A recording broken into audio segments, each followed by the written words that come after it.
17 মে আমাদের একটা district assembly হয়েছে, লার্নিং অ্যাসেম্বলি এটা হয়েছে।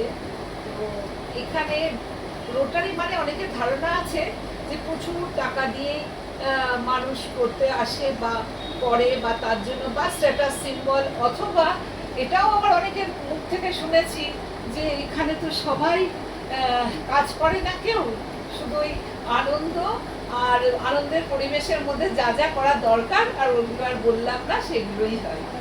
আমি আপনাদের একটাই কথা বলবো, যে কোনো ব্যাপারে, যে কোনো কাজে, শুধু রোটারি বলে না, সার্ভিস অ্যাবাভ সেলফ, এইটা কিন্তু রোটারির একটা মেন কথা, মেন লাইন।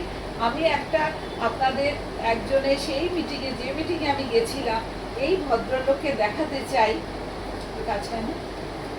এই ভদ্রলোককে দেখাতে চাই যার দুটো হাতই হঠাৎ দুর্ঘটনায় নষ্ট, মানে যে যে যে হাতটা দিয়ে কাজ করা যায়, যে হাতটা দিয়ে আমাদের প্রতিদিনের কাজ করি, কিন্তু সেই হাতটা তার নেই। আমরা যখন একটা টেবিলে, আমার আরেক বন্ধুও ছিল, উনিও রোটারিয়ান, এবং বাড়ি উনি ক্ষমা চাইছিলেন, আমাদের টেবিলে ছাড়া ওনার খাওয়ার কোনো জায়গা ছিল না। কিন্তু আমাদের মেন্টালিটিটাই এমন হয়ে গেছে, আমাদের ওটা মনেই হয় না।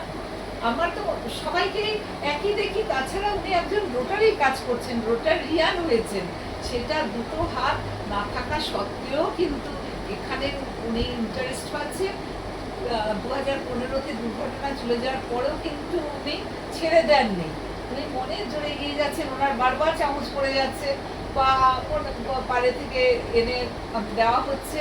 তো সব মিলিয়ে যেটা বলবার, পুরোনো মানসিকতাটা ভেঙে নতুনভাবে যদি চলা যায়, আমার মনে হয় কম্পিটিটিভ একটা রোল সবাই প্লে করছে, কে কার থেকে ধনী, সেই ব্যাপারটা কিন্তু সৌবাজিটা মানুষের না করা ভালো।